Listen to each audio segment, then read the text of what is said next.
juga dan juga teman-teman di Generasi Cakap.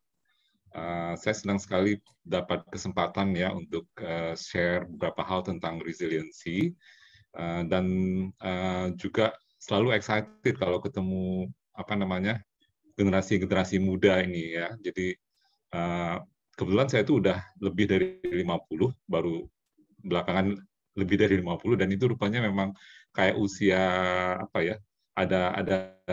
ada benar juga kata orang mungkin satu usia psikologis untuk mengatakan bahwa kita tuh udah nggak muda lagi gitu. Tapi di kampus karena saya terlibat dengan mahasiswa, seperti tadi saya katakan, saya selalu excited terlibat dengan program-program mereka yang muda ya, artinya yang akan lulus kuliah, akan membangun karir. Jadi sekali lagi terima kasih teman-teman udah ikutan program ini dan ya saya rasa kita nanti bisa saling belajar. Saya akan share beberapa hal dan mungkin ada baiknya juga teman-teman mungkin ada pertanyaan atau share juga pengalamannya ya. Dan kayaknya saya juga akan ditemani juga satu teman Bunga ya, Mbak Bunga yang udah berkarir akan share juga nanti experience-nya tentang hal yang kita diskusikan pagi ini yaitu tentang resilience. Oke, saya izin share ya sedikit materi hanya untuk memantik diskusi dan juga mengkasih kayak landasan foundation dari konsepnya ya.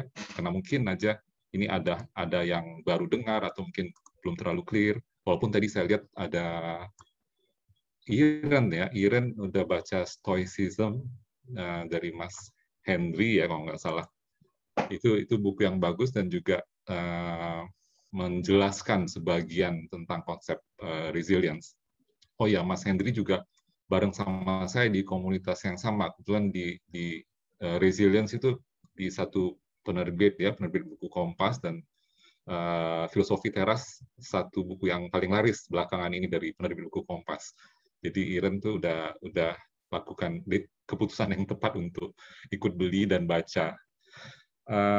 Oke, jadi ini tema kita ya. Mudah-mudahan udah lihat. Oke, jadi saya mau coba hubungkan seperti agenda panitia, gimana resilience, satu kapasitas yang kita miliki, itu punya pengaruh ke bagaimana individu itu mengelola karirnya, ya baik itu setelah lulus maupun setelah mendapatkan pekerjaan di masa-masa awal karirnya ya.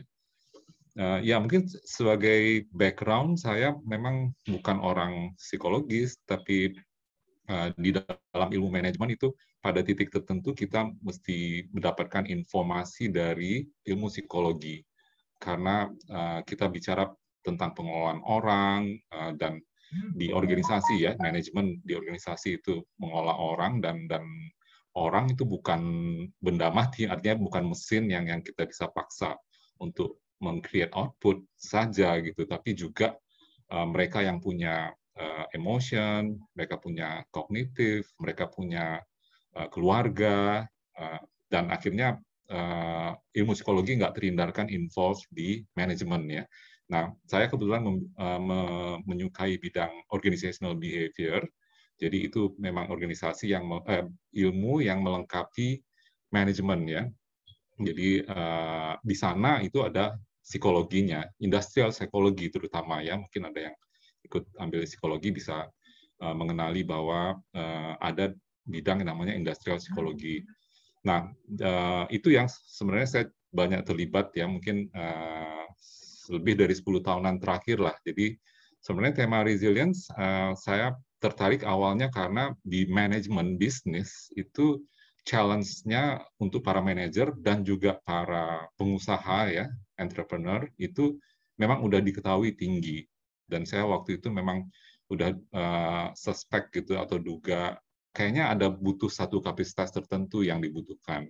Nah, studi-studi menunjukkan ya oke, itu resilience, kemampuan untuk bangkit dari satu situasi sulit dan bisa tumbuh setelah itu. Nah, karena pengusaha, entrepreneur, manager, leader juga ngalamin itu, ya saya tertarik dalaminya ya. Jadi itu bahan disertasi saya 2009 itu, dan ini kemudian masih terus berlanjut. Ini adalah cuplikannya mungkin ya, kita akan kaitkan sama career. Oke, itu background dari saya mengenal resilience dan tertarik untuk mendalaminya. Ini satu insight juga yang mungkin penting untuk kita. Jadi LinkedIn Workplace Learning Report itu belum lama ya mengeluarkan satu laporan, dan mereka itu survei para manajer dan leaders di seluruh dunia, dan ini salah satu kesimpulannya dari ada 10 takeaway itu ya, di mana selain soal digital yang kita tahu semua dari angkatan kerja diharapkan mahir, itu kapasitas resilience itu juga udah dikenali sebagai satu yang paling penting sekarang. Jadi bukan hanya soal karir di awal, bukan hanya soal lulus kuliah dan mencari pekerjaan, tapi even untuk semua aspek di dalam pekerjaan gitu ya. Ini dicatat oleh LinkedIn bahwa nomor 1 atau nomor 2 most important skill across every country we surveyed. Jadi itu kalau Anda baca itu ada sebagian yang nomor 1-nya digital, ada yang nomor 2-nya resilience, atau sebaliknya nomor 1 resilience, nomor 2 digital. Tapi nomor 1 atau 2 gitu ya umumnya muncul. Jadi ini penting karena memang 1,5 tahun terakhir kita lihat challenge bagi orang bekerja atau bagi organisasi memang kayak ada akselerasi ya. Jadi challenge itu sendiri udah ada, kita udah tahu kalau di bisnis itu memang nggak mudah, tapi 1,5 tahun terakhir itu bikin tambah nggak mudah gitu ya dengan berbagai kondisi, terutama pandemik mungkin kalau kita bisa ulang. Oke, ini satu background yang bagus untuk menjelaskan kenapa kita sebagai individu dan juga manajer, kalau Anda nanti udah punya posisi dan terlibat di dalam satu tim atau departemen, itu harus memperhatikan dan mulai mengenali, dan kabar baiknya adalah ini satu skill dan sehingga kita bisa kelola juga gitu ya. Oke, jadi itu satu background juga. Ini hanya untuk memberikan foundation ya, landasan untuk kita menjelaskan apa sih resilience itu. Ini saya ambil 2 definition yang sering dipakai.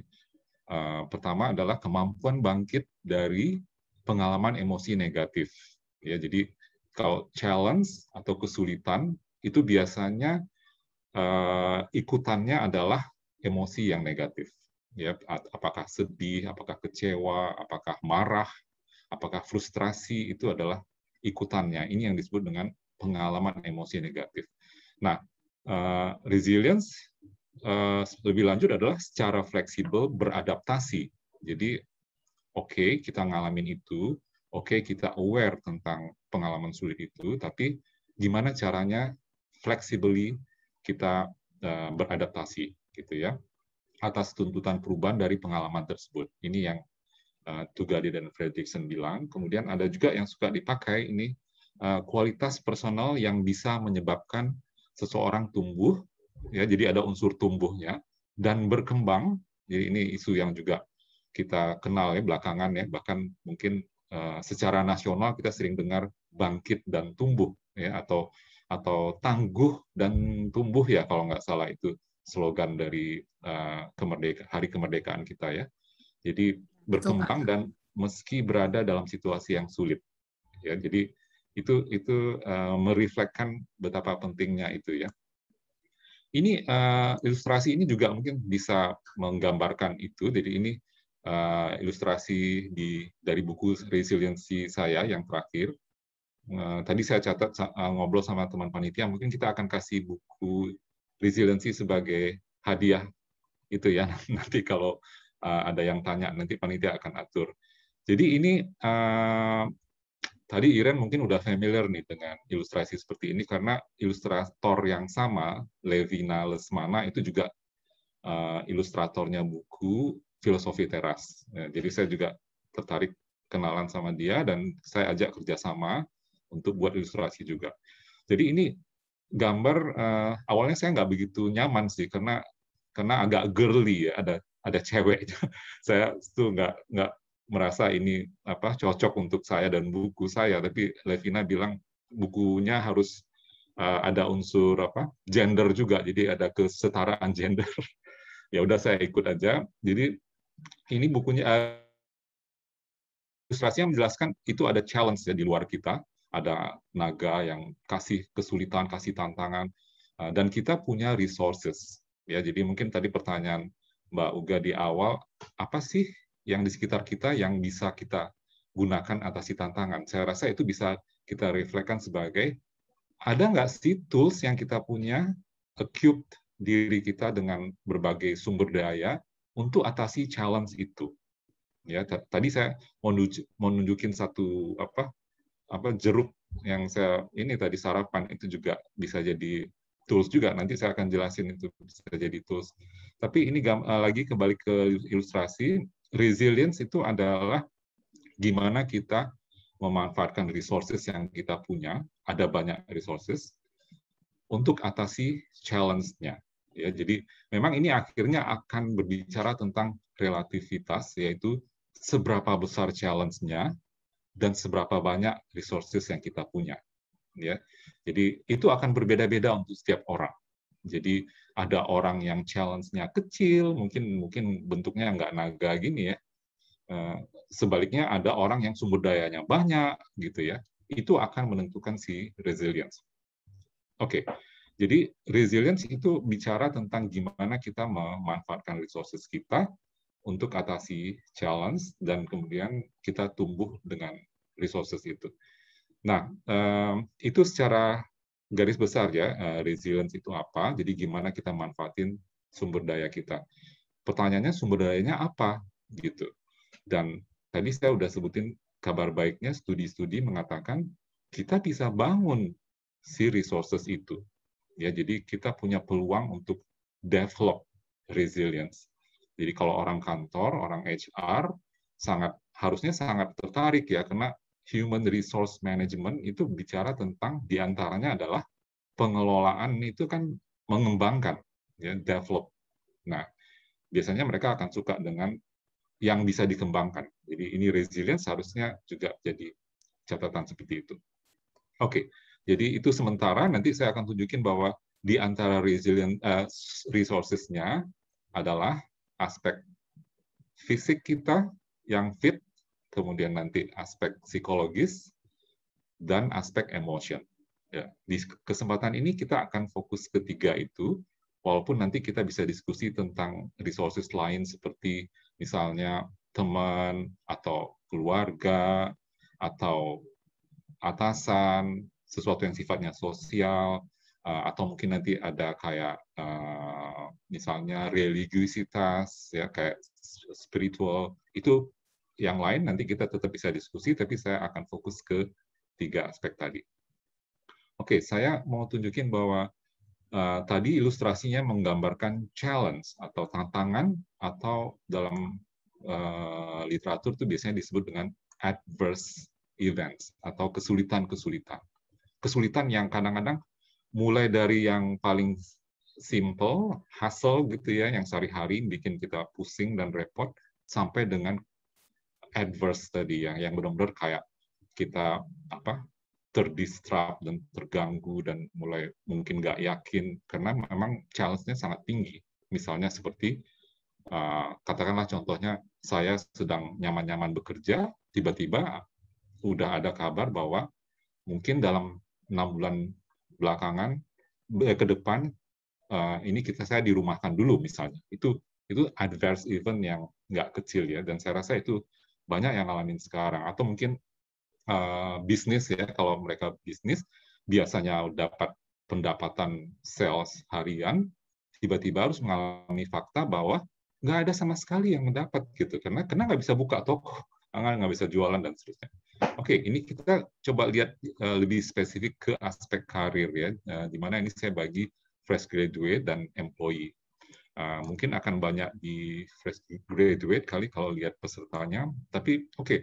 Jadi setelah lulus, itu mungkin ya saya karena selalu ngamatin karena di kampus selalu ada 2 kali at least wisuda ya atau mungkin menangani soal wisuda. Biasanya itu adalah satu momen yang kita nggak lupa, yaitu kita beresin urusan sekolah kuliah kita, tapi selalu ada next-nya kan, itu the cost of growth istilahnya. Selalu kita senang atas satu capaian tertentu, tapi di saat yang sama next-nya ngapain gitu. Itu adalah memang the cost of growth istilahnya ya, dan itu dialami oleh para lulusan juga. Sekarang tantangannya at least ini saya coba ini aja ya, nggak ada riset, tapi saya rasa akan valid. Lowongannya udah lebih sedikit, ya itu udah kita dengar karena perusahaan pada menunda operasi, ada yang tutup dan seterusnya dan seterusnya. Jadi udah pasti lowongan lebih sedikit. Ya, sementara kelulusan ya sama-sama aja, walau mungkin berkurang sedikit lah kali ya. Angkatan 2016, 2017 itu tetap mensuplai dunia kerja kan, kampus-kampus tetap meluluskan lulusannya. Jadi persaingan tambah ketat, itu udah pasti. Dan ini sebenarnya fenomena yang udah cukup lama diamati, tuntutan skills dan kompetensi, karena kampus itu di mana-mana juga nggak bisa 100% mempersiapkan satu orang itu benar-benar kayak acute dan 100% fully ready untuk dalamin atau untuk ikut langsung bekerja. Itu udah pasti rada tertunda karena ada lag, karena ada kurikulum baru, ada dosen yang harus belajar dulu, ada peraturan kampus, peraturan dikti, dan seterusnya. Jadi itu jarang bisa langsung acute satu lulusan gitu ya. Kecuali ada beberapa orang yang mungkin nyiapin sendiri. Jadi ini satu konsep juga bahwa mereka yang kuliah jangan berasumsi 100% ready dengan program kampus. Jadi satu orang tuh harus juga secara simultan nambah skill-nya, karena tuntutan skill-nya memang itu beragam dan banyak hal yang baru yang belum disiapkan oleh kampus. Oke, itu ya mungkin kita sepakat yang kiri ini, tapi di hal yang lain kalau mau dibahas juga yang employee ya udah pasti ada perubahan di organisasi, ya kan, kayak sekarang ini orang mungkin salah satu contohnya, apakah orang harus ke kantor atau enggak? Kalaupun harus ke kantor, apakah 5 hari seminggu atau tidak? Itu udah pasti jadi bahan pertimbangan sekarang, karena ngapain saya 5 hari di kantor, harus sewa gedung sekian meter kubik per bulan atau mungkin per tahun, karena saya udah tahu sekarang sebagian kerjaan ditangani di rumah bisa gitu. Ya. Jadi ini udah pasti akan berikan efek tertentu pada organisasi, pada pekerjaan-pekerjaannya, dan seterusnya. Kemudian ada peran-peran baru juga ya, yang kita juga ini istilahnya sama dengan yang tadi saya sebut, akselerasi. Jadi percepatan yang terjadi untuk adanya peran-peran baru, walaupun dulu udah diamati, itu udah ada omongan industri 4.0, digital business, dan seterusnya. Orang udah tahu akan ada peran baru, tapi secepat ini itu orang nggak ada, jarang ya, unprecedented, nggak terpikirkan. Tapi orang sekarang tahu bahwa itu akan ada.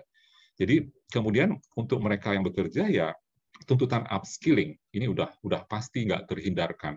Jadi nggak ada orang yang bisa nyaman dengan expertise-nya sekarang, terus santai-santai aja untuk bisa hadapi challenge next-nya.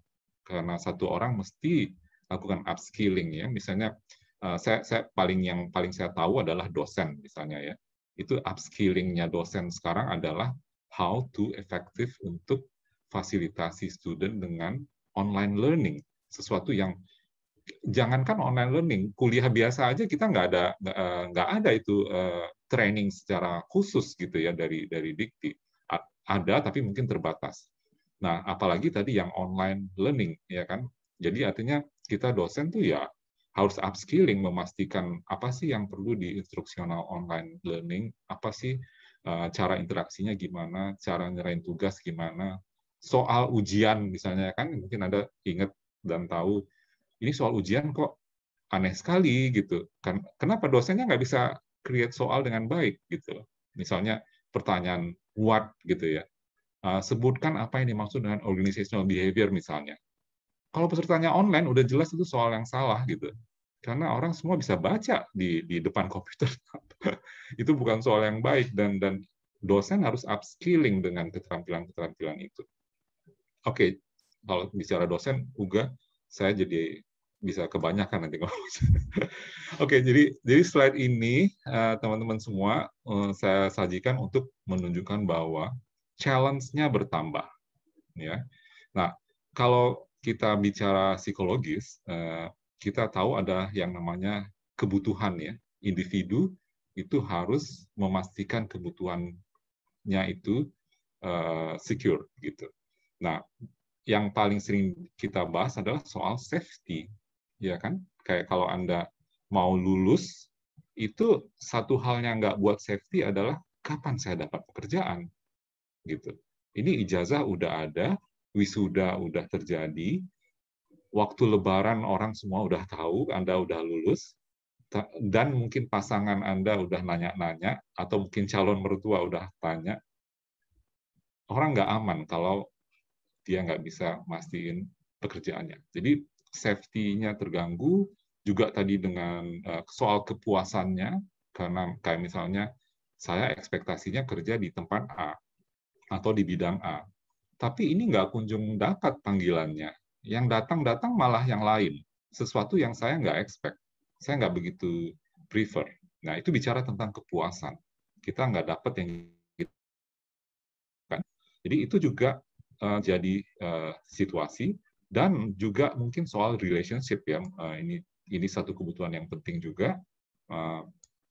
Yang ketiga-tiganya akhirnya akan compromise. Ya, itu yang bikin tadi situasi sulit akan memunculkan emosi-emosi yang tadi cenderung negatif. Ini saya lanjutin dengan satu konsep di dalam psikologi ya. Mungkin kalau teman-teman yang psikologi mungkin udah aware bahwa ada yang namanya negativity bias ya. Jadi tadi melanjutkan slide yang tadi, kalau Anda di dalam hari-hari Anda selalu dapat tadi momen yang sulit ya, misalnya oh dapat panggilan tapi bukan tempat yang saya mau, atau tadi mungkin ya katakan mungkin ada orang tuanya yang nggak kurang beruntung dan kemudian pekerjaannya mungkin jadi dimodifikasi misalnya. Anda yang tadi dapat suplai uang bulanan, dengan nyaman minta ini itu, sekarang udah nggak sama lagi. Itu mungkin dua aspek yang bikin emosi negatif tadi muncul ya. Jadi, nah, mesti aware dengan yang namanya negativity bias. Karena di dalam psikologi itu orang udah pelajari bahwa ini efeknya emosi negatif itu magnitude-nya atau dampaknya ke kita itu lebih kuat dari hal-hal yang positif. Ya, jadi itu namanya negativity bias. Makanya ada konsep yang namanya positivity ratio. Ya, jadi karena kita tahu ada konsep itu, maka kita mesti mesti sengaja dapatkan, peroleh hal-hal yang memberikan emosi positif gitu. Karena kalau cuma satu emosi positif dan satu emosi negatif, kalah emosi positif kita gitu. Itu konsepnya ya. Jadi kalau misalnya pagi Anda nyaman dengan apa namanya rekan kantor, misalnya kalau di kantor ya, kemudian proposal Anda diterima, kemudian atas teman-teman Anda rayakan ulang tahun Anda, tiba-tiba sore-sore atasan Anda kasih satu ucapan yang rada kasar, yang mungkin bikin Anda sakit hati dan ada emosi negatif di sana, itu yang tiga kejadian baik tadi akan hilang. Kira-kira seperti itu konsepnya positivity ratio. Nah, sesuatu yang akan lebih challenge lagi di tengah momen yang sekarang ini ya, yang tadi kita udah sebut banyak emosi negatifnya. Oke, jadi ini perlu diperhatikan karena akan impact-nya itu kalau kita nggak aware, dia itu kayak spiraling down ya. Anda akan tertarik untuk sampai ke situasi misalnya ekstrimnya adalah helplessness. Jadi kayak udahlah, nggak akan berhasil nih gitu. Misalnya kayak tadi soal lamaran ya, udah coba berkali-kali dan seterusnya dan dapat negativity bias dan seterusnya. Anda mungkin ekstrimnya, mudah-mudahan nggak ada yang sampai ke sana ya, tapi saya ingin nunjukin dampak buruknya adalah ya udahlah, nggak akan berhasil juga kok gitu. Akhirnya itu nggak dilakukan. Itu satu situasi yang kita mau hindari dengan pemahaman ini ya. Oke, resilient juga akan berhubungan dengan itu nantinya. Oke, ini salah satu tadi yang saya sebutin ya, satu dari beberapa trap. Nah, di buku saya juga ada lebih jelas. Dan mungkin stoicism, tadi Iren udah sampaikan, juga ada cerita tentang ini. Tapi bedanya kalau psikologi positif kan ilmu sains itu lebih ke ada riset empiriknya ya. Kalau yang tadi kan lebih kayak filosofi kalau yang stoicism. Sesuatu yang juga menjadi dasar bagi psikologi positif. Oke, ini ada satu tadi yang saya sebut ya, downward spiral. Jadi tadinya hanya soal lamaran, mulai ke masalah lain, ke hubungan Anda misalnya dengan teman atau mungkin dengan orang tua, ya. Ruminating, Anda mulai tanya-tanya, kok begini sih, kenapa sih nggak pernah, apa saya ini memang orang yang nggak punya values gitu ya. Itu wajar akan dialami dan kita ingin menghindari supaya kita jangan dapat efek negatifnya. Jadi memikirkan berulang-ulang. Ini kecemasan meningkat ya dan nah hati-hati kalau udah ada kayak keluhan fisik seperti mungkin kepala agak sering sakit atau pinginnya baring aja, mager ya. Ini enggan bertindak dan ini yang secara ekstrim helplessness. Ya, kita harus hindari ini dan kalau orang psikologi banyak sekali studi menunjukkan bahwa ya, sekarang ini di periode ini ya ada satu studi dari teman-teman di UI itu memang mengatakan bahwa ini udah cukup mengkhawatirkan ya ada angka yang cukup tinggi jadi kita mesti menghindari dan mengelolanya. Oke, ini satu penjelasan lain gimana emosi negatif, hal-hal negatif itu bisa lebih runyam untuk diri kita ya. Nah, ini konsep resilience yang tadi ada definisinya, dan mungkin bisa lebih kelihatan di diagram ini ya. Jadi, ketika orang ngalamin satu situasi yang sulit, sebenarnya resilience itu punya peran, pertama buffering. Jadi, efek negatifnya tadi itu kayak ada bumpernya. Ya, untuk orang-orang yang resilience-nya tinggi, tadi hubungan tinggi ini adalah soal resources yang dimiliki ya.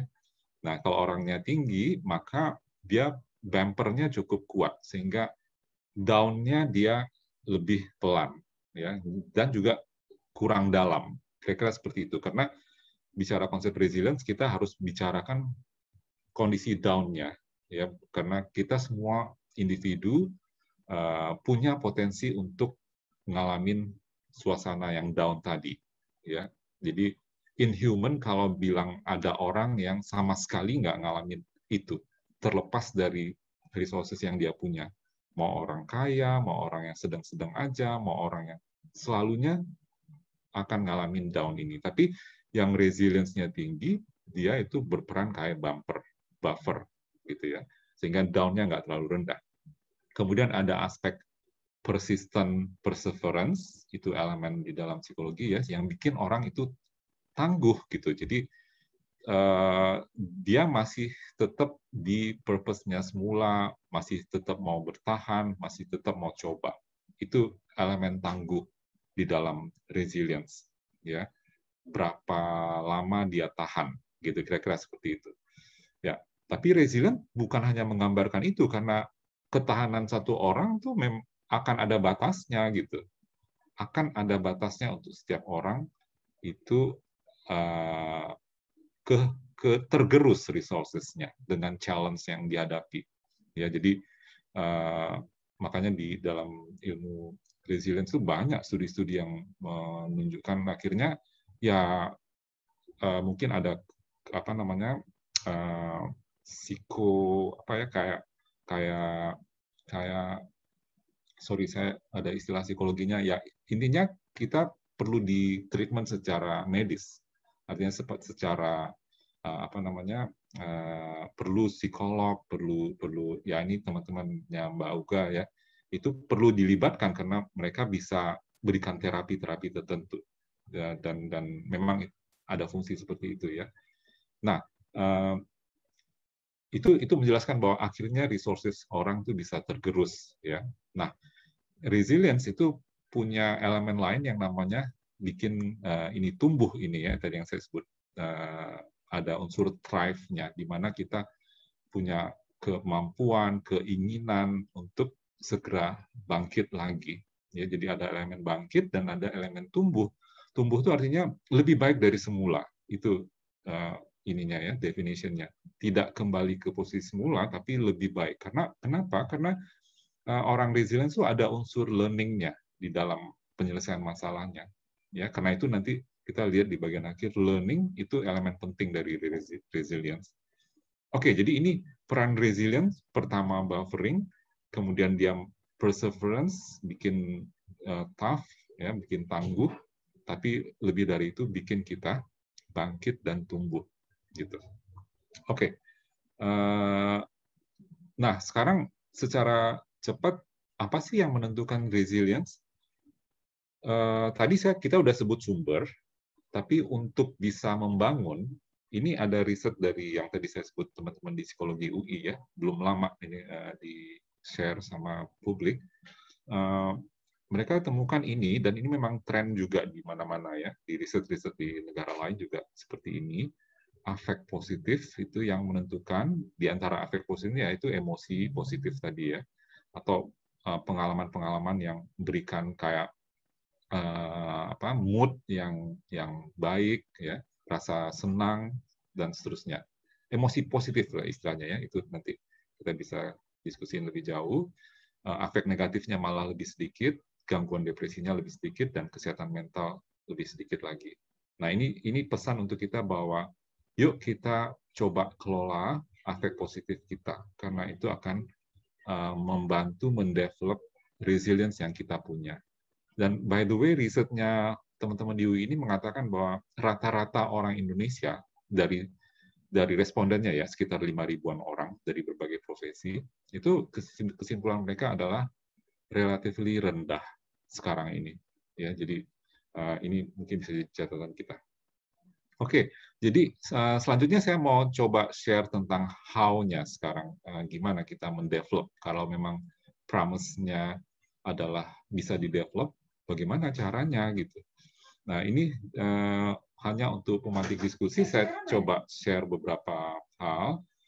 Ini dari aspek kognitif ya. Jadi tadi saya janji ada kognitif, ada fisik, dan ada emotion. Nah, ini satu di antara aspek dari kognitifnya ya. Gimana kita men-challenge kognitif kita tentang penilaian kita atas situasi yang sedang terjadi. Ya, karena tadi ada bias negatif, kita perlu mengklarifikasi, benar nggak sih situasinya separah itu? Ya, tadi ada katastrofis itu kan orang berpikir lebih buruk atas situasi yang dihadapinya, sementara situasinya nggak seburuk itu, gitu ya. Nah, ini resiliensi gerak cepat ini berbicara tentang itu. Kita kayak semacam stop dulu dan cek, benar nggak sih situasinya seperti ini?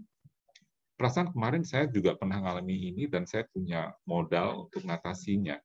Saya pernah berhasil untuk mengurangi dampak negatifnya. Kira-kira seperti itu. Itu yang pertama, itu akan bikin kita lebih calm dan lebih terbuka untuk opsi solusinya. Ya, jadi dalam prakteknya dianjurkan untuk tulis ya, itu ada risetnya juga mengatakan kalau kita tulis situasinya, faktanya apa, dan pengalaman baik kita sebelumnya tentang itu apa, itu akan bagus dan kita kemungkinan akan punya opsi lebih banyak daripada membiarkan pikiran buruk itu menguasai kita. Itu yang namanya resiliensi gerak cepat. Kemudian tadi saya sudah sebut fisik ya. Fisik ini saya sebut fitness ketimbang olah fisik atau olahraga, karena fitness itu juga bersifat kayak asupan kita. Tadi Uga tanya ya, udah sarapan, Itu jangan taking lightly tentang apa yang kita asup gitu ya. Sarapan kita harus bagus, makan siang dan seterusnya. Ya mungkin soal diet lah ya. Tapi poin saya adalah ada asupan yang baik untuk fitness kita.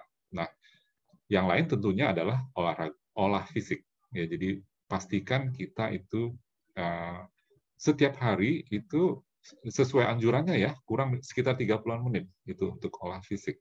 Ya. Nah, saya mau kaitkan sama, jadi olah fisik itu bikin mekanisme tertentu di dalam tubuh kita dan ada mekanisme neuron dan sebagainya di sana yang akhirnya juga memperbaiki mental kita. Ya, jadi kalau Anda olahraga pagi, jalan 25 menit atau lari, pastikan Anda merasakan itu. Ada sense of optimism-nya nambah, kemudian ada kayak lebih confident, ya. Karena itu ada efek tertentu yang bekerja di fisik kita. Bahkan di studinya di otak kita ya, itu ada istilah smart genes, ya, smart genes. Jadi bikin genetika tertentu di dalam otak kita kira-kira seperti itu keluar yang bagus-bagusnya. Jadi kalau untuk mau belajar, untuk ngerjain tugas dan seterusnya, untuk kerja itu akan bagus kalau kita pagi itu olah fisik karena kita akan lebih smart brain kita. Itu studinya bilang ya. Oke, saya mau kaitkan sama kognitif yang lain. Seperti juga waktu kita lakukan olah fisik itu sebenarnya kita sekaligus juga ada kognitif kita yang bekerja kan, kayak misalnya kalau Anda angkat barbel misalnya ya, misalnya 20 udah 20, mau nggak sih Anda ke 25, ke 30? That's kognitifnya bekerja. Dan itu cara gimana sense of agency di dalam diri kita bekerja. Kalau kita latih itu, dan kenapa tadi olah fisik sebenarnya melatih kognitif juga ya. Waktu saya tentuin, saya nggak mau 20, saya 25 angkatnya gitu. Atau kalau saya lari, saya juga bisa misalnya saya mau larinya sampai pojok sana, saya jangan berhenti dulu gitu. Itu adalah sense of agency ya, yang sebenarnya juga membantu kita memfasilitasi untuk hal-hal lainnya. Kayak misalnya agensi untuk bangun pagi, agensi untuk siapin lamaran, agensi untuk cek website tentang perusahaan, agensi untuk connect sama orang lain. Jangan taking lightly soal ini karena itu membangun confidence kita bahwa kita tuh ngatur diri kita sendiri. Ya ada istilah sense of hammering ya. Jadi kita tuh adalah palunya, bukan paku yang menyerah atas keadaan. Kita akan take control untuk diri kita. Nah itu sense of agency yang tadi bisa muncul dari fitness dan juga kita bisa latih untuk hal-hal yang kecil sehari-hari kayak tadi, apalagi urusan kita ya, kayak tadi lamar pekerjaan, buka website, cek connection, datang ke seminar, hadir ke event kayak gini kan nambah pengetahuan misalnya. Itu adalah ciri sense of agency yang harus di-develop. Nah, tadi saya udah sebut ada elemen tangguh, itu determination atau perseverance. Itu konsep yang serupa ya. Di sana ada resolve atau tujuan tertentu, ada goals yang harus kita keep terus, ada kesabaran, elemen kesabaran juga di sana, ada semangat di sana, determination. Optimism, kita juga tahu ya bahwa begitu kita punya goals dan bahkan optimism itu menggambarkan kita pikirkan path untuk goal itu kan, ada jalurnya yang kita mau kerjakan apa. Nah, kombinasi dengan suasana yang tadi, emosi positif dan seterusnya, kita akan temukan lebih banyak path-nya ketimbang orang tadi yang pesimis gitu ya. Itu studinya banyak menunjukkan itu. Oke, ini yang kedua, fisik tapi juga ada kognitifnya.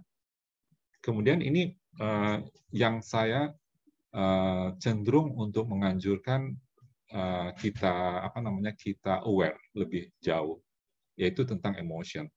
Di mana kalau menurut istilah saya, seperti misalnya gratitude, emosi yang positif ya, rasa syukur, itu adalah emosi yang paling available untuk kita. Ya, artinya paling tersedia untuk kita. Yang tadi di luar kita, tentang teman, tentang orang tua, tentang keuangan dari luar, tentang kantor, itu semua di luar kita. Jadi kalau yang tadi kognitif, plus emotion, plus seperti gratitude, rasa syukur, itu available, ada di kita semua, dan kita bisa take action untuk itu ya. Jadi kayak mulai menghargai atau savoring joy ya, itu satu konsep yang serupa dengan gratitude, bahwa kita masih punya sesuatu, seperti mungkin kayak bahkan hal yang sederhana seperti kita kepuasan atau badan kita yang pulih setelah bangun tidur, itu yang mungkin ekstrim, sangat sederhana, tapi saya mau nunjukin bahwa itu pun kita harus sangat-sangat syukuri kan pagi-pagi, karena itulah yang bikin kita siap untuk jalanin hari. Jadi mungkin Anda pernah ngalamin tidurnya kurang, atau kadang-kadang mungkin karena besok ada sesuatu yang sangat menantang jadi nggak tidur. Kebayangkan fisik kita, pikiran kita itu sangat-sangat terganggu gitu ya. Jadi itu satu hal yang simple, tapi saya ingin menunjukkan bahwa sebenarnya ada banyak hal yang kita bisa bangun gratitude kita gitu ya sehari-hari. Oke, jadi udah ada kognitif, udah ada fisik, udah ada emotion di sini ya. Ini kalau khusus untuk yang karir, ini nggak ada di buku saya, tapi saya rasa ini juga, ini saya dapatkan datanya juga dari LinkedIn Report ya, tentang learning. Ini mungkin untuk teman-teman di sini, atau untuk kita semua, saya rasa untuk saya pun, karena saya masih akan berkarir sebagai karyawan, learning agility, itu saya rasa sangat-sangat dibutuhkan untuk semua orang sekarang. Ini satu informasi ya, insight yang mungkin untuk Anda perlu, itu sekarang ini, kalau LinkedIn catat dari surveinya, ada banyak bidang yang sebenarnya orang yang ngerjainnya itu tidak punya background tentang itu. Ya, jadi itu menggambarkan gimana dinamisnya ya karir satu orang. Dan saya udah jadi Kaprodi dari lebih dari satu periode.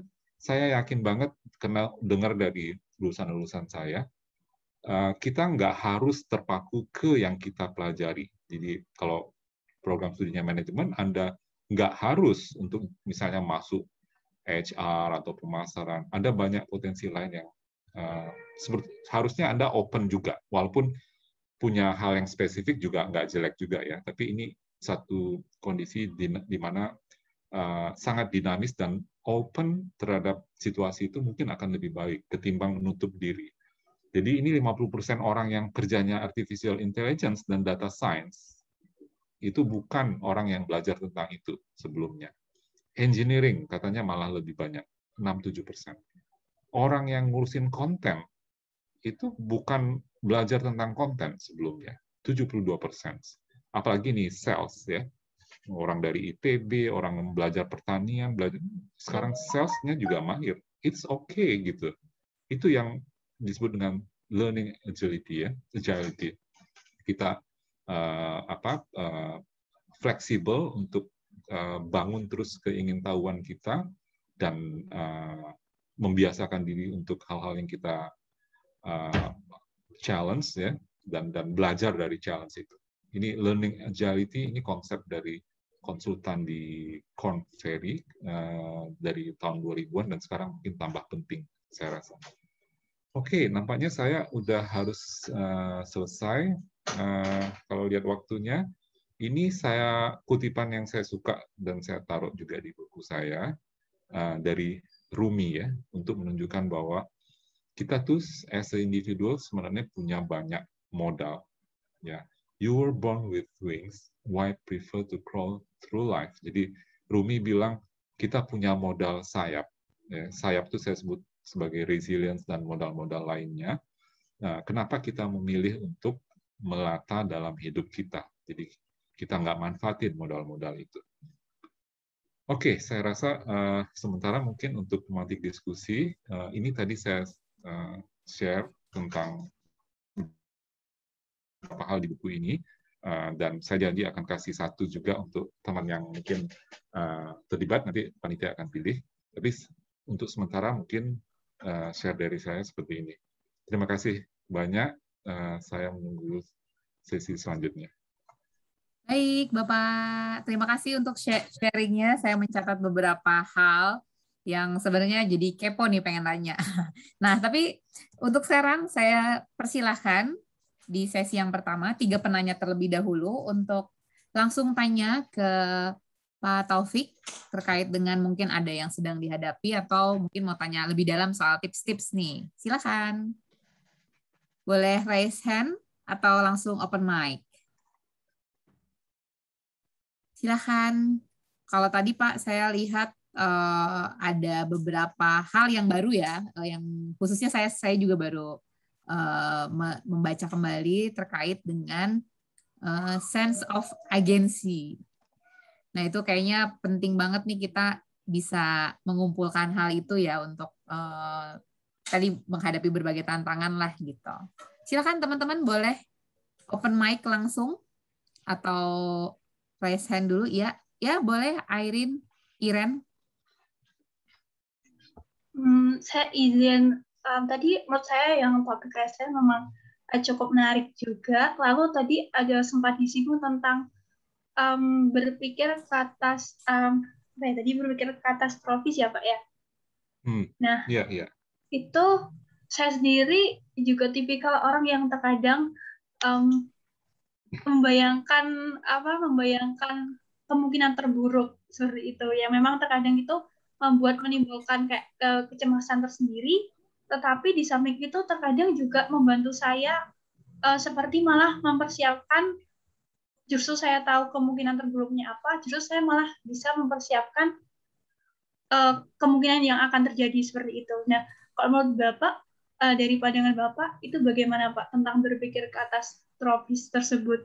Apakah itu memang justru memang buruk, atau juga itu bisa membantu kita untuk malah prepare gitu? Oke. Silakan, ini Pak. Langsung dijawab ya Mbak? Iya. Oke, terima kasih ya. Erin tadi udah tanya hal yang penting karena memang ini satu isu yang selalu dibahas di dalam tema-tema resilience ya, dan banyak yang mau confirm bahwa kalau kita bicara emosi itu apakah yang negatif itu nggak perlu atau melulu itu berdampak buruk atau tadi sebenarnya ada dampak-dampak baik. Dan sementara sebaliknya, apakah yang emosi positif, apakah itu tadi benar-benar melulu punya efek baik, atau kalau dia berlebihan, efeknya malah buruk, gitu ya.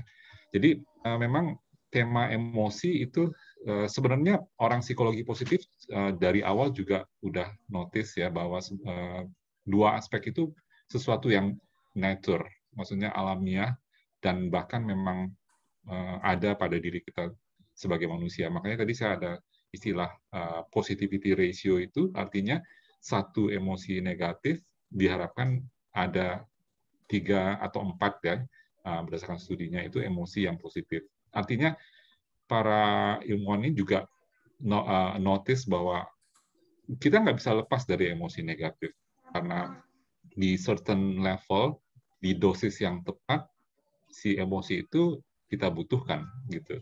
Jadi tadi kayak misalnya membayangkan kemungkinan terburuk, it's okay untuk menuliskannya, bahkan ya untuk kita prepare, untuk kita lebih hati-hati. Tapi yang tadi diwaspadai adalah gimana kita dikuasai oleh pikiran buruk itu gitu. Jadi gimana pikiran buruk itu tadi ada downward spiraling ya, atau mungkin kayak tadi katastrofis kan sebenarnya menjelaskan kita berpikir sesuatu yang lebih buruk dari kondisi objektifnya. Ya, jadi ada istilah mungkin Erin, ya, jadi kayak paper tiger paranoia istilahnya itu kalau paper tiger paranoia. Jadi di bias negatif itu kita melihat situasinya seakan-akan ada ancaman yang akan bunuh kita, ada harimau yang akan terkam kita.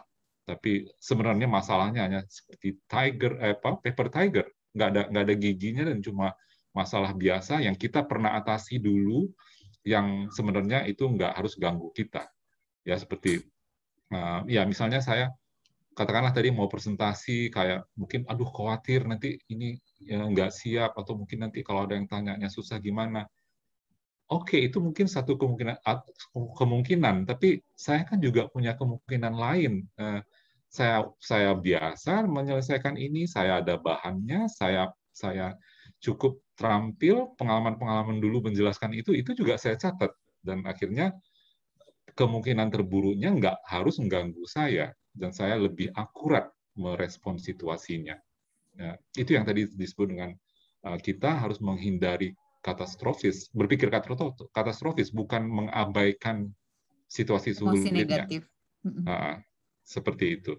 Jadi memang benar emosi negatif seperti khawatir itu di dosis atau level yang make sense masih kita butuhkan. Ya makanya kalau kita mau ujian sangat overdosis positifnya, kita jadi nggak nyiapin, akan dapat hasil yang nggak bagus. Tapi kalau, aduh, kalau ini keluar gimana ya? Saya harus baca dong, gitu. Oh, ini saya belum dapat, belum kuasai. Saya coba ulang lagi. Itu bagian dari preparation.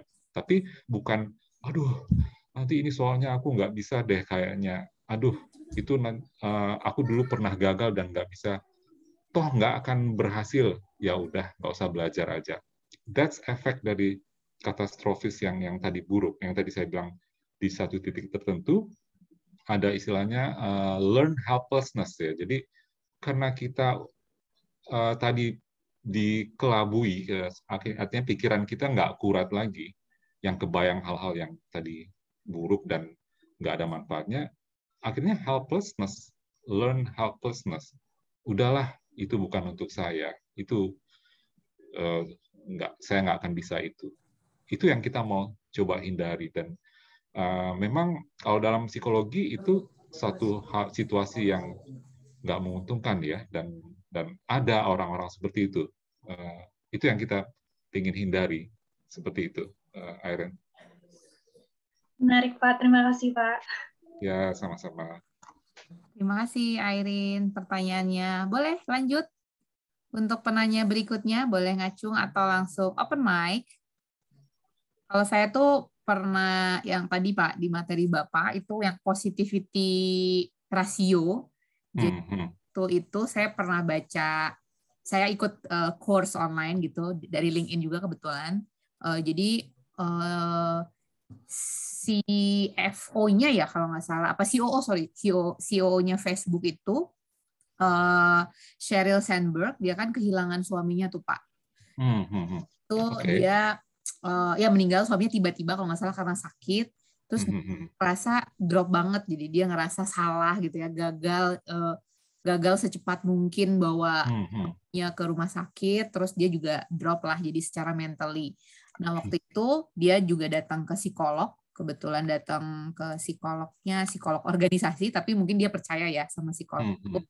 Nah salah satu bentuk terapi, mungkin terapinya kognitif ya, jadi diminta untuk sama seperti yang tadi Bapak bilang, gratitude journaling, diminta untuk menuliskan 3 hal yang dia berhasil accomplish ya Pak di dalam 1 hari gitu. Kalau Sheryl Sandberg waktu itu di malam hari dia menuliskan 3 pencapaiannya, dan di situ pertamanya dia susah banget lihat 3 pencapaian, tapi lama-lama hal kecil pun itu bisa dia bisa apresiasi gitu ya. Jadi jadi mungkin harus melihat sesuatu yang lebih banyaknya tuh yang positifnya, walaupun tadi yang negatif kita nggak boleh juga menghindari gitu ya, tapi juga jangan terlalu banyak ya Pak ya, biar nggak terlalu bias.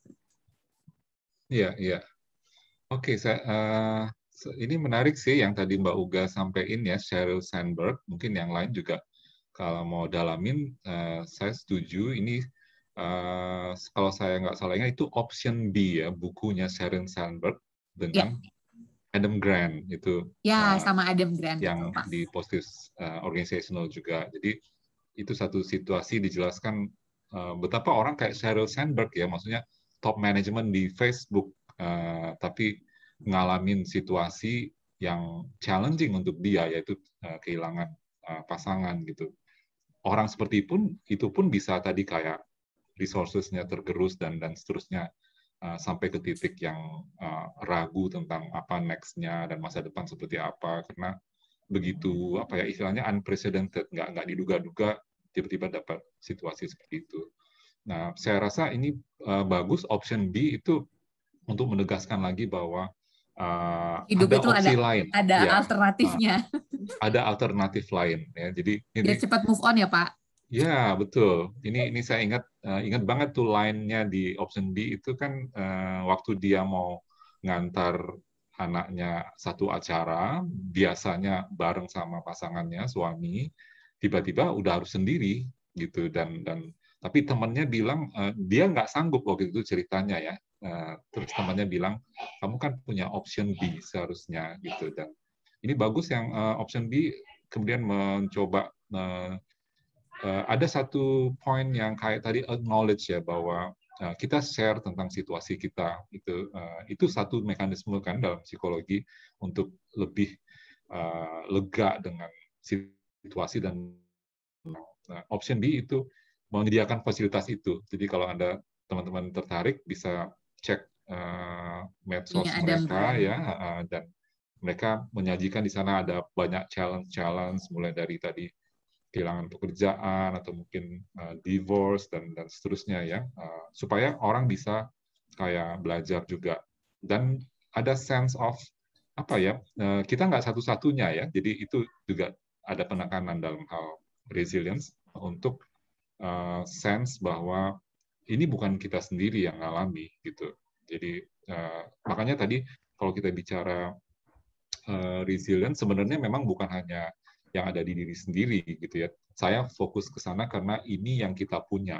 Tapi pada dasarnya kita juga dianjurkan untuk memperkuat sosial kita, relationship. Nah, kalau kita as a kolega atau teman itu kita jadi tahu bahwa betapa pentingnya posisi kita sama orang yang ngalamin situasi seperti tadi kan. Itu ada quote yang saya suka bahwa ada 1% yang kita bisa harapkan dari orang lain cukup untuk orang lain itu narik kita dari situasi kita gitu. Kalau even 99% diri kita itu kita merasa udah nggak ada nilainya, tapi kalau kita punya 1% untuk tanya ke orang lain dan orang lain itu mungkin bisa kasih support, that's relationship berperan di resilience ya. Makanya ya kalau kita punya yang lebih normal, punya abang, saudara, orang tua yang aware itu ya kita dapatkan resources yang baik. Oke, thank you Pak. Ini ada yang bertanya, Siti Aisyah. Saya ingin bertanya Pak Taufik, Kak Uga, tadi sempat disinggung soal over PD. Over PD udah baik. Nah, jadi bagaimana cara kita mengimbangi antara tetap bisa resilience, tapi juga nggak terlalu over pride, over PD. Ya. Oke, ini juga menarik banget nih pertanyaannya Siti ya. Tadi saya nyebut kita kan memang ada kebutuhan untuk tadi memastikan untuk tentang keamanan kita, tentang kepuasan ya dan ya ada anggapan ya mungkin juga ekstrim bahwa kalau kita expect sesuatu, kalau kita merasa bisa mencapai sesuatu itu kayak kurang baik ya. Tapi mungkin itu yang dimaksud kalau terlalu over ya meyakini bahwa kita pasti dapat itu mungkin kurang baik dari segi tadi waktu kita bicara determination itu sebenarnya kan tadi saya menyampaikan ada soal resolve ya, soal goals, soal purpose atau tujuan dan sebenarnya yang paling baik adalah kita nggak terlalu attach dengan hasil yang nanti kita akan raih ya. Kalau terlalu pede efeknya saya rasa diantaranya adalah kita kecewa untuk menyadari bahwa kita nggak dapat ternyata yang kita mau. Nah itu salah satu efek buruk kalau terlalu pede. Tapi kalau tadi relatively disattached dengan goals kita hanya kita menikmati lebih ke prosesnya. di saat proses itulah kita sebenarnya bangun tadi ada sense of pride, sense of self agency yang kita pupuk terus aja, kita bangun terus, kita itu akan jadi modal kita. Jadi waktu kita tadi bicara emotion positif, itu ada satu konsep Barbara Fredrickson yang bilang broaden and build itu ya. Tadi broaden kita udah singgung, emosi positif akan bikin opsi-opsi atas solusi kita tambah banyak, tapi juga build itu kayak kita nabung resources gitu. Jadi kalau tadi kita enjoy the prosesnya, kayak tadi saya bilang, saya hari ini ada 10 lamaran, saya handle itu, dan itu akan bikin sense of urgency saya terbangun, bahwa ini hari ini saya udah bisa 10, terlepas dari hasilnya gitu ya. Artinya tadi kan hasilnya itu kita diharapkan jangan terlalu attached gitu.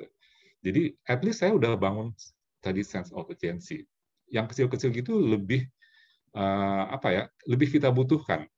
Bukan artinya yang tadi suasana diterima kerja itu kita nggak butuh, tapi kita lebih butuh tadi memaintain, mendevelop hal-hal tadi yang bisa bangun determination kita dengan termasuk self urgency-nya dan rasa kita bisa kontrol diri kita sambil juga nggak terlalu attached dengan goals itu ya. Jadi kalau over PD di samping tadi mungkin kayak Iren bilang ya, ada situasi waspada yang kita abaikan ya kan, nggak siap-siap jadinya, nggak prepare, tapi juga mungkin akan bikin kita lebih sakit hati kalau atau lebih sedih, lebih kecewa gitu ya ketika kita nggak dapatkan gitu. Nah tadi saya bisa bayangin, atau ya mudah-mudahan teman-teman setuju kalau konsepnya kan bilang kalau kita bisa enjoy prosesnya dan menikmatinya, kita dan lama-lama akan bangun jadi satu habit, toh kita membutuhkan itu untuk the next prosesnya. Artinya nggak dapat yang satu, oke, yang berikutnya belum tentu nggak dapat. Ya kan?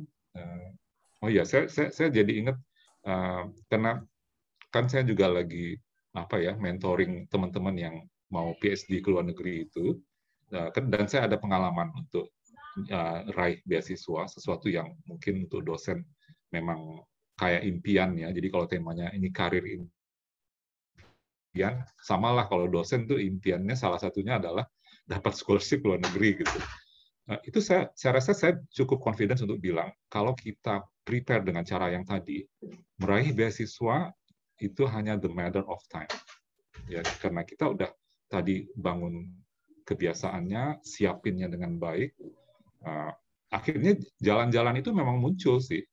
Kita dapat orang yang di kampusnya, kontaknya, informasi, seterusnya. Ya, saya rasa goals yang lain, goals impian yang lain juga sama. Gitu. Mudah-mudahan bisa menjawab Siti tadi. Oke, terima kasih Pak. Saya jadi ingat, saya kan kebetulan suka nonton ini Pak, tenis gitu ya. Mungkin tahu Novak ya, Djokovic, Novak. Itu kan kemarin dia itu sudah hampir sisa satu kalender Grand Slam yang membuat the new history tentang dia. Jadi saya lihat di akhir set, di match point itu dia kayaknya udah pede banget Pak. Karena menang nih gitu kan, lawan anak 23, saya lupa 23 atau 24 tahun, dia kan 30. Nah ternyata dia kalah gitu, padahal di momen itu kayaknya tinggal satu langkah lagi. Yang waktu speech terakhirnya dia bilang frankly speaking banget gitu ya, dari hatinya bahwa saya nggak terlalu puas sama hasilnya gitu kan, dia lost the game, tapi bilang saya enjoy the prosesnya tuh, saya menikmati ini, apresiasi dari semua orang walaupun hasilnya seperti ini gitu. Dia kayak sedang membangun emosi-emosi positif meski dia lost the game tadi resultnya. Menarik nih, Uga cerita tentang tenis dan Djokovic. Saya tadi relate satu aspek tentang emosi positif ya. Itu salah satunya adalah inspiration. Emosi positif itu salah satunya adalah inspirasi. Dan kalau Djokovic itu saya ingat banget pernah nonton langsung Djokovic di satu Di Australia Open, Pak. pertandingan. Iya, waktu itu ada kejuaraan bukan Open sih, ada kejuaraan di Perth yang tahunan juga. Dan saya lihat dia itu benar-benar kayak istimewa ya. Maksudnya itu kayak malah saya mau bilang inhuman. Itu pukulannya hebat banget dan memang luar biasa. Nah, saya mau ngaitin sama kita perlu inspiration memang dalam perjalanan dan menghadapi challenge. Jadi sangat baik kalau kita bukan itu dalam bentuk apapun. Jadi even kayak nonton gitu, nonton sesuatu yang kita suka, yang kita senangi, itu akan bangun emosi positif kita. Ada kayak kita juga ingin berbuat sesuatu yang istimewa, gitu ya. Ya dalam hal apa? Dalam hal yang kita sedang urus. Misalnya dalam tadi ngelamar pekerjaan, ya saya harus terampil gitu, jangan asal-asalan gitu kan. Buat CV yang baik, identifikasinya juga bagus, identifikasi skill apa yang dibutuhkan untuk karir impian saya, dan commit untuk equip dengan skill itu. Jadi kayak tadi saya sebut digital misalnya ya, sesuatu yang mungkin kampus belum pada prepare, tapi kan banyak online course dan mungkin ada community, ada macam-macam yang kita bisa join gitu untuk bisa equip diri kita dengan skill itu. Dan ngomong-ngomong, saya juga nonton Naomi Osaka loh, Uga. Bapak suka juga. Saya kemarin ikutin yang di Netflix, itu juga bagus. Saya rasa untuk teman-teman ikutin ya, gimana satu orang yang seperti belum saatnya udah dapatkan prestasi yang luar biasa. Itu dia ngalamin stres yang luar biasa dalam perjalanannya, dan itu juga ditunjukin dengan prestasinya yang terakhir ya, nggak terlalu bagus ya. Itu sekarang lagi turun. Itu bagus banget di Netflix, ada Naomi Osaka menjelaskan gimana resilience itu ada pada satu orang dan gimana challenge untuk satu orang ya. Jadi kayak saya ingat ada momen dia sangat terpukul waktu Kobe Bryant ya, itu pembasket yang jadi teman baiknya meninggal kan. Itu sangat terpukul. Oke.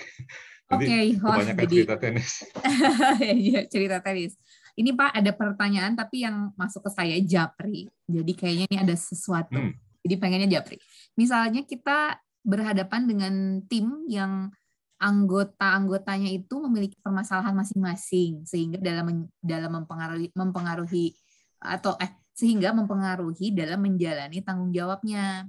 Bagaimana cara kita menghadapi hal tersebut sehingga hal tersebut sebenarnya jadi beban juga buat kita gitu ya Pak, karena tadi rekan satu timnya tidak menjalankan tanggung jawabnya, jadi beban buat yang bersangkutan. Lalu bagaimana resiliensi itu bisa diatasi gitu. Oke. Uga bisa ulang sedikit, tadi saya agak confused. Sorry. Iya, ini ada ini. Bacaan. Jadi Pak, bagaimana cara kita menghadapi anggota-anggota tim kita, kan kalau dalam satu tim itu punya urusannya masing-masing gitu ya, masalahnya masing-masing. Namun cara itu mempengaruhi kinerja dan tanggung jawab yang bersangkutan gitu. Si orang ini jadi nggak tanggung jawab sama urusan pekerjaannya sehingga beban buat si orangnya ini gitu Pak. Gimana cara menghadapi situasi itu, karena kan jadi berat buat sayanya gitu kan. Oke. Ya ini menarik ya. Jadi artinya tadi kalau konsep umumnya kan bicara tentang challenge dan bicara tentang resources. Nah tadi ini udah mengarah ke konteksnya lebih kayak dalam tim itu. Tim ya. Ya artinya orang di sekitar kita ya itu bisa menjadi sumber challenge atau kesulitan tertentu, di mana ada yang mungkin perilakunya nggak sesuai, yang mungkin sikapnya, dan padahal kalau bicara teamwork harusnya sih memang ada elemen kayak tadi saling pengertian atau mungkin saling mengingatkan, saling support ya. Dan faktanya itu kadang kita nggak dapatkan itu. Ya itu menjelaskan tadi yang konsep di awal, naturnya organisasi itu memang nggak selalu menyajikan yang kita mau ya. Artinya resilience memang kita butuhkan.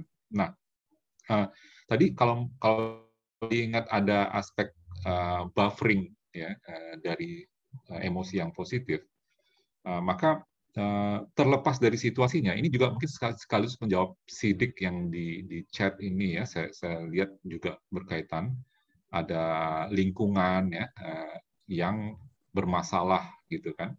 Jadi pertama ya tentunya nggak mudah, udah pasti kerja dapat tempat yang seperti sidik atau tadi yang ditanya sebelumnya itu nggak mudah. Tapi yang jelas kalau kita tadi tahu konsepnya, emosi positif pertama akan buffer situasi itu. Jadi mungkin kita nggak terlalu terganggu gitu, atau mungkin kita nggak terlalu mikirin gitu. Kita bisa mengalihkan fokus kita ke yang lain gitu, misalnya ya. Tapi konsep umumnya seperti tadi. Jadi ya ada treatment yang kita bisa lakukan untuk diri kita sendiri, kayak tadi apapun tadi interventionnya, mulai dari kita berangkat kerja sampai waktu di tempat bekerja kita create hal-hal yang tadi membangun emosi positif kita. Syukur-syukur kantor kita memfasilitasi ya, tapi kita dalam hal ini ya udah kita coba tangani sendiri. Itu bisa membuat buffer ya. Tapi konsep lain adalah sebenarnya kalau tadi dikaitkan sama inspiration, kalau kita berbuat sesuatu yang tadi agak extraordinary, harusnya sih kita akan dapatkan support. Ya, mungkin tidak dari teman, atau mungkin teman yang tadi mungkin bisa berpikir ulang tentang apa yang dia kerjakan. Di sisi lain mungkin teman-teman yang lain akan support dan akan membantu kita untuk bisa mengatasi persoalan tadi. Ya. Mungkin sementara seperti itu. Yang jelas tadi poin saya adalah di organisasi kita nggak bisa dapat orang yang kita expect semua. Ya, itu memang suasana yang nggak begitu menguntungkan, tapi kita bisa membantu at least tadi buffernya, ya, jadi dampaknya lebih kecil untuk kita. Seperti itu. Oke, terima kasih Pak untuk penjabarannya. Ini ada 2 pertanyaan lagi dari Sidik tadi. Masih ya, ini Sidik lebih lanjut. tadi ya. Iya. Kalau ada yang masih mau ditanyakan lebih lanjut, boleh open mic. Ini kayaknya Andre Akbar. Andre boleh deh langsung open mic, tanya langsung sama Pak Taufik. Ini udah 10.30, boleh nambah dikit ya Pak waktunya, teman-teman. Karena tadi agak terlambat mulainya. Silakan, Andre. Nggak ada suaranya, Andre. Halo. Oke, ya silakan Andre. Andre dari mana? Dari kampus mana? Posisinya apa sekarang? Saya mahasiswa dari ITENAS. Oh, oke. Semester? Udah lulus? Baru mahasiswa baru. Oh, mahasiswa baru. Oh, iya. Okay. Silakan. Saya ingin bertanya, Pak, seberapa besar sih kepribadian seseorang berpengaruh dalam resiliensi? Kalau misalkan kepribadian seseorang tersebut itu berlawanan ataupun menghambat resilience, apakah kepribadian tersebut sulit untuk diatasi? Udah, segitu dong. Terima kasih. Oke. Ya, terima kasih. Andre, saya jawab langsung ya, Mbak Uga. Ya, silakan Pak. Ya, ini juga menarik. Tadi, walaupun saya nggak sempat sampaikan, saya sudah sebut resources untuk resilience itu sebenarnya banyak gitu. Dan kita nggak bisa mengabaikan personality seperti tadi Andre bilang. Jadi dalam apapun karakter kita, personality, trait, sifat dasar satu orang itu memang dia udah punya, bawaannya udah punya. Ya, jadi itulah yang akan dibentuk oleh environment kan. Tapi faktor genetika, faktor personality yang lebih banyak, yang diantaranya dari genetika udah ada. Ya, kalau orang tuanya misalnya pemalu, misalnya ya, ini mungkin teman-teman psikologi bisa lebih klarifikasi nih. Tapi saya membayangkan, maka genetika pemalu udah ada di dalam satu orang. Nah, makanya dalam perkembangan seperti misalnya di sekolah ya, di sekolah masa TK, SD, SMP, SMA, kuliah, itu efek environment sangat-sangat mempengaruhi, saya rasa. Karena personality tertentu yang nggak menguntungkan untuk resilience, itu bisa tumbuh subur kalau environment-nya nggak support gitu. Jadi orang yang punya modal untuk cemas, misalnya itu, tapi saya nggak tahu gimana ngitungnya ya, teman-teman psikologi mungkin saya rasa juga sulit untuk ngasih tahu berapa persen sih kecemasan satu orang itu Suaranya akibat hilang-hilang. orang tuanya cemas gitu, diperiksa gitu ya, udah diteliti. Oke, sorry. Ya, aduh, ini memang lagi kurang stabil nampaknya. Ini udah bisa dengar? Sudah, Pak. Ya, jadi saya mau mengatakan bahwa kalau orang udah punya kecenderungan yang nggak menguntungkan untuk resilience, misalnya kecenderungan cemas, dapat environment yang tadi mulai dari SD, SMP akan mengkonfirm kecemasan itu, seperti misalnya disuruh ke depan kelas untuk presentasi, teman-temannya pada ledekin, ya itu bullying dalam arti yang ringan, tapi bisa juga bullying dalam arti yang lebih parah ya, misalnya ya perundungan yang lebih parah di luar kelas, itu akan mengkonfirm gene-nya tadi kan, kecemasan itu dia akan lebih parah bekerjanya untuk diri satu orang. Ya, jadi nah di sini pentingnya kayak awareness ya, awareness atas kita tuh personality kita seperti apa. Ya, dengan pemahaman itu kita bisa konsul, bisa berhubungan dengan orang, bisa memperbaiki tadi unsur gen kita itu gitu. Lagi-lagi ini butuh orang lain kan, teman kita siapa, dosen siapa, guru siapa, orang tua bagaimana. Nah, akhirnya bekerja di sana. Ya, jadi saya rasa saya setuju personality issue di dalam resilience, dan semakin kita aware, semakin tahu kita treatmentnya. Jadi kita bisa memperbaiki, kita bisa menguasai atau meminta bantu teman dan membangun pengalaman-pengalaman yang tadi mengurangi efek traits itu. Ya, di buku saya itu saya juga ada 1-2 bab yang refer ke apa istilahnya neuroscience ya, neuroscience, dan memang itu saya rasa tambah lama tambah maju dan dikaitkan sama resilience itu bisa menjelaskan beberapa hal. Jadi kalau kita latih, kalau kita biasakan, mungkin dia bisa ya, kalau trade sih katanya agak sedikit sulit untuk berubah ya, maksudnya nggak bisa terubah terlalu banyak, tapi memodifikasi mungkin bisa gitu.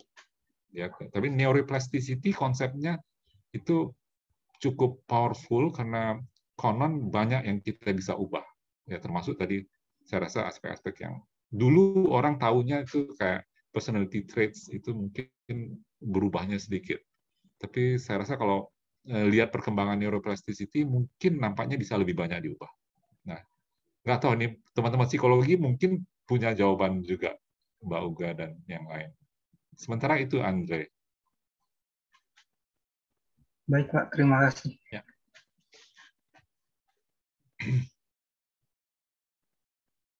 Di-mute Mbak Uga. Ya, kalau dari saya memang di tipe kepribadian, ada tipe kepribadian A dan B gitu ya. Kalau yang dari teori yang umum ya, yang mana A dan B ini juga bisa bahasanya mempengaruhi gitu ya Pak ya, bahwa dia itu lebih cepat cemas atau lebih steady gitu kan. Nah, itu memang ada pengaruhnya ke situ. Tapi memang harus dicek lebih dalam secara teoritis itu bentuknya seperti apa sih gitu. Kalau memang pengaruhnya terhadap resilience. Tapi kalau yang berdasarkan saya ketahui memang resilience itu dipengaruhi tadi ya oleh resource ya Pak ya, dan juga challenge-nya gitu. Kan tiap orang beda meresponnya ya dari dua hal itu. Oke. Semoga menjawab ya, Andre. Terima kasih, Kak. Sama-sama. Silakan ada yang mau bertanya, boleh? Satu penanya lagi. Kita akan ada 3 hadiah untuk 3 orang penanya terbaik tadi. Baik yang bertanya secara chat box ataupun yang live. Boleh? Satu orang lagi terakhir. Ada yang mau ngacung?